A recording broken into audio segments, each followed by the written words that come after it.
Bonjour, un petit exercice en mouillé sur mouillé.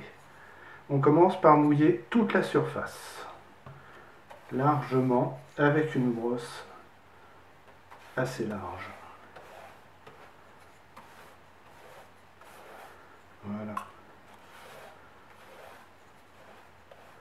Jusqu'à, on va dire, un peu plus que la moitié. Pourquoi une brosse large? Pour aller vite.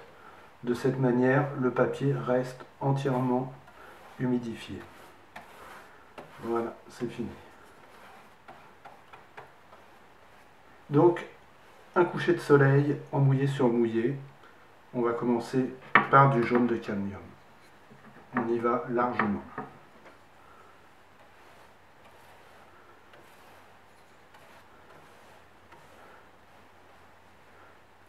Le bloc de papier légèrement rehaussé pour laisser l'eau s'écouler vers le bas. À chaque fois que je reprends de la couleur, comme là du jaune, je reprends d'abord de l'eau claire. Et je vais jusqu'en bas.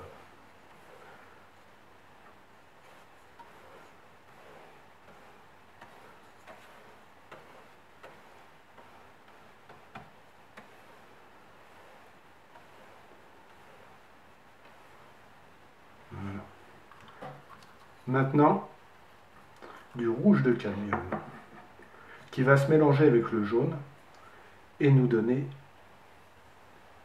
un ton orangé.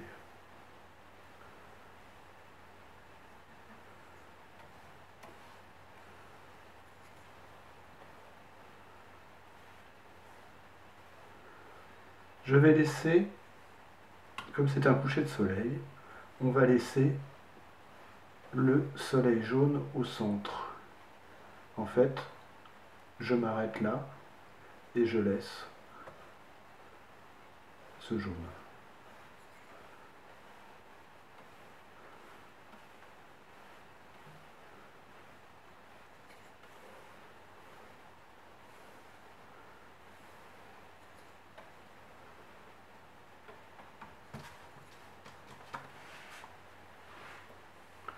En fait, les tons se fondent. Si je veux exagérer, je peux reprendre du rouge et en remettre comme ceci.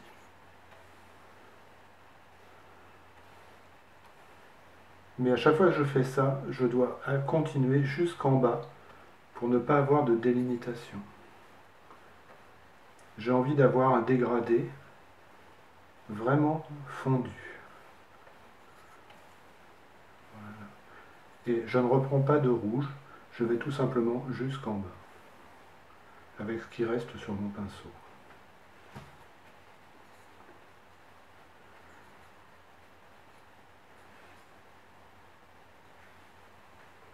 Maintenant, je prends du rouge à alizarin que je vais mélanger avec du bleu. Donc on va dire du bleu outre-mer pour obtenir un mauve très foncé.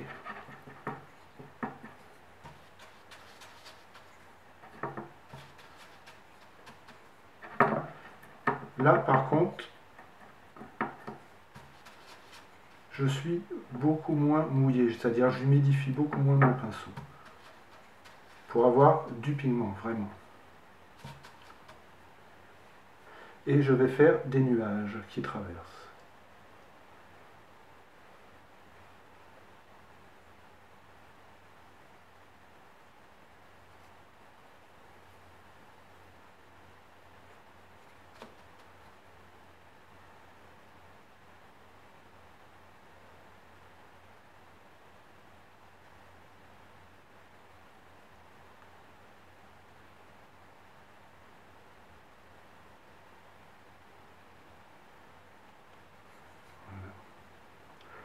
Ici, plus gros.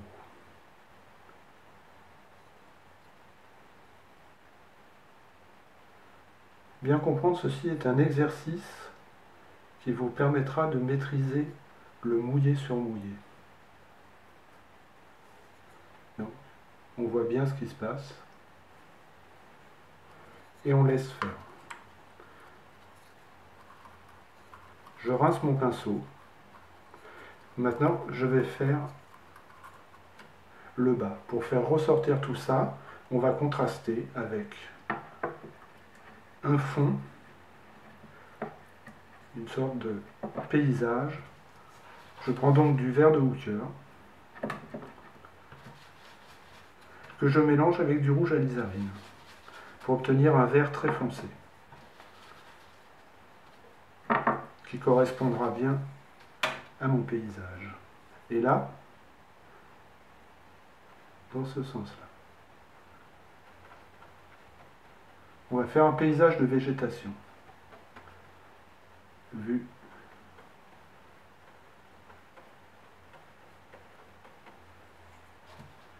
Et comme tout à l'heure, j'utilise le fait que le papier est très humide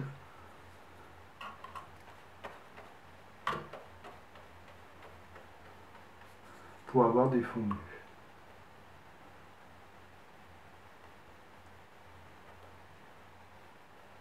Voilà.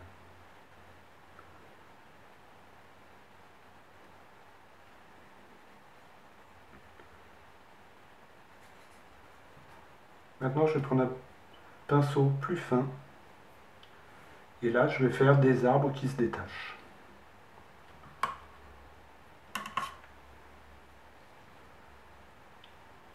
Mais avant ça, je prends un papier et je vais éponger mon surplus ici, mon surplus d'eau.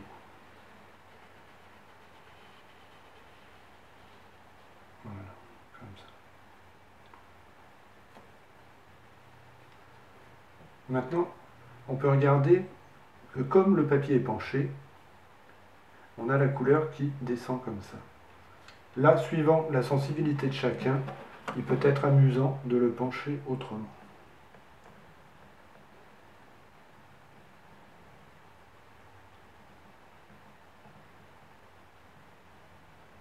Légèrement, voilà.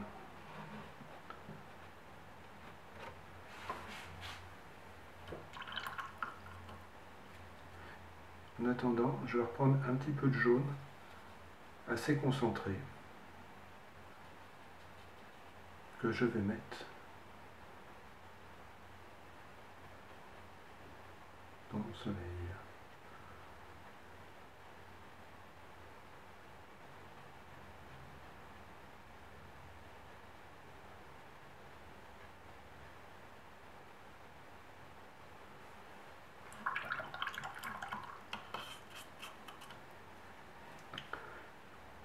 Maintenant, avec du vert mélangé à du rouge alizarine, on va faire des arbres qui ressortent là-dessus.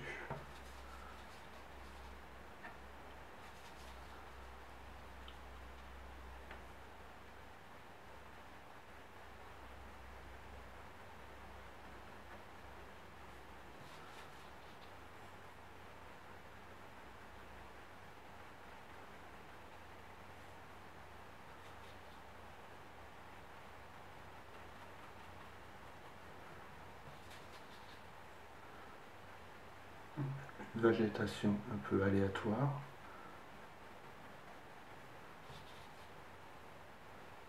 L'idée est de travailler par contraste.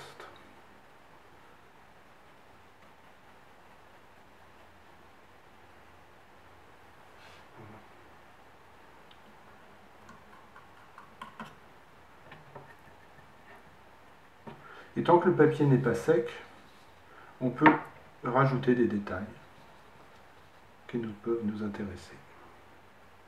Par exemple, on va faire un arbre plus grand.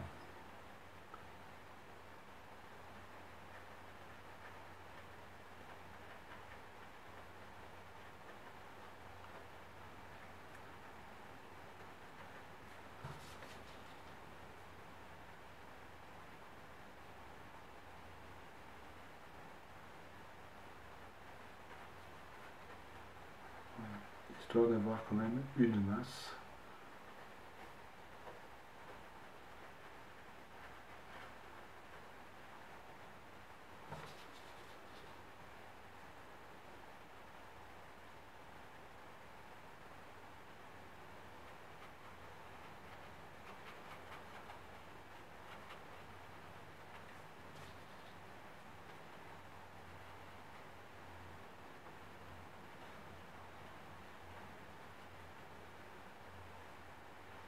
Voilà.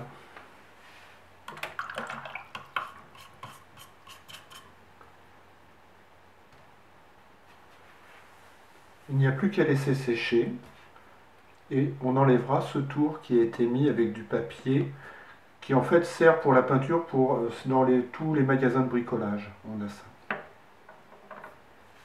On laisse sécher.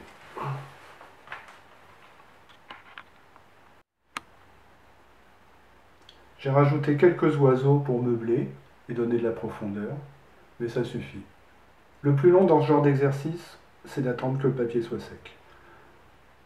Bonne journée!